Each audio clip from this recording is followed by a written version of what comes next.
everyone, welcome to another episode of BioLogic Science News. I recently posted a Science News episode about how sitting for too long can be bad for your health. Spending a long time sitting down can suppress your metabolic rate through sustained lethargy.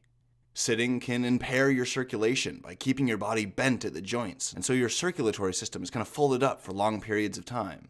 Excessive sitting can even increase your risk of suffering a blood clot or an embolism.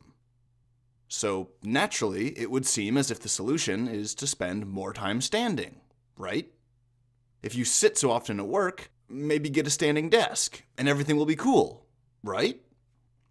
Not really. As it turns out, the opposite of prolonged sitting, prolonged standing, isn't very good for you either.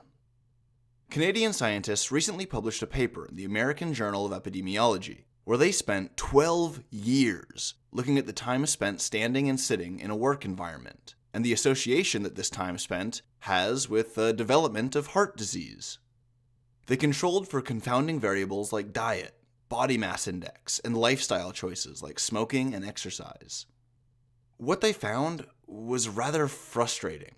The results showed that if you have a job where you spend most of your time standing up, like a flagger at a road construction site, or an assembly line worker who has to stand at the line all day, all of this time spent standing nearly doubles your risk of developing heart disease compared to people who spend most of their time on the job sitting down.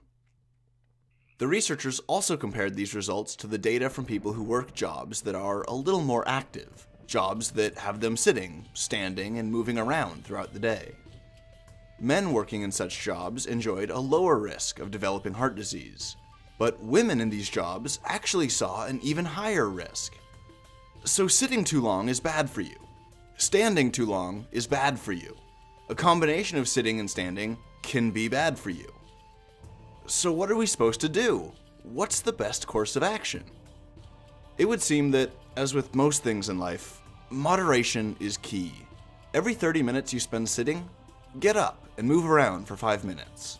Every 30 minutes you spend standing, sit down and relax, and take some pressure off your ankles and your knees and your hips for a little bit. When in doubt, fall back to the time-tested advice. Eat right and exercise, and you'll almost certainly decrease your chance of developing heart disease.